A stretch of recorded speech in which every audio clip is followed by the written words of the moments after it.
Morning. Today we are going to talk about annual agreements, our administrative conference, and really dig into program goals.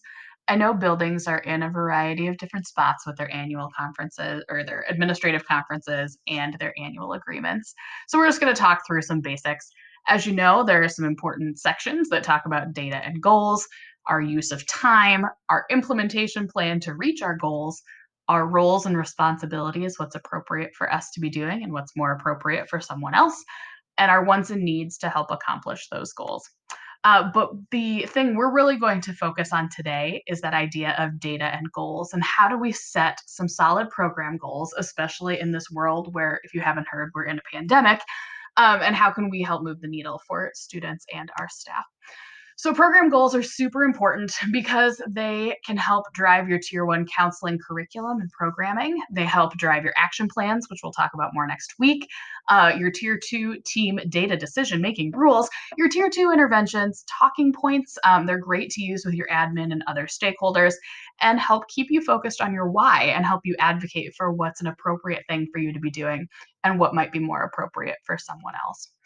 So, what data sources should you look at when you are looking at program goals? We can look at the district goals, grade reports, your building goals, achievement data, attendance, behavior referrals, and the panorama survey, both the kids and adult responses. I'm just going to talk you through how Harding came to what we are going to work on this year. This is as much for you to shoot holes in what we're working on as well as to maybe help inspire some thinking. So please let us know if you see anything that we need to reconsider. So, our process when we sat down to talk about what we should do for our program goals, we pretty quickly threw out attendance and behavior this year as data points because, first of all, ASCA is recommending that we use achievement data, and attendance and behavior is going to be really hard to monitor with fidelity this year. So, we focused on our panorama results, we focused on grades, and then we tried to think about how can we work smarter, not harder.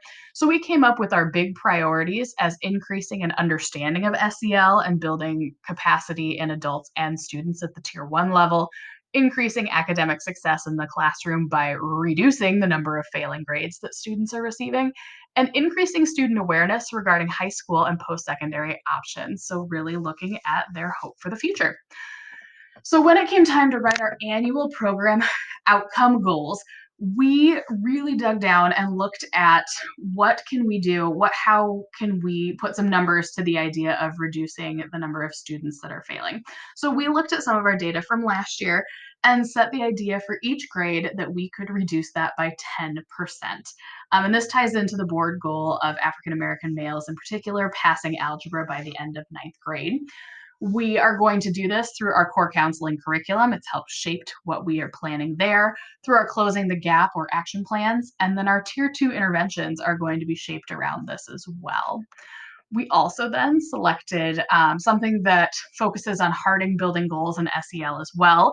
We had an alarming number of students last year in the eighth grade that indicated they couldn't see themselves as graduating from high school. So, our goal by the end of this year was to increase the number of students that said that they could see themselves graduating in the future and that had some sort of idea of what post secondary plans they were considering that included some sort of continued education or skilled training. Again, this is going to be addressed through our core counseling curriculum. We've done a lot of work to build up that college and career culture. Indirect student services by working with staff as well, and then community partnerships, working on Career Day, increasing our time on Central Campus or this year virtually, etc.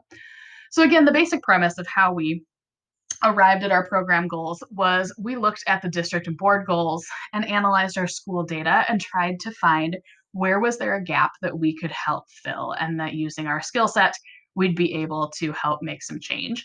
That helped guide what our specific program goals and then annual outcome goals were, which in turn will help guide our action plan goals, which we'll talk more about in the upcoming weeks.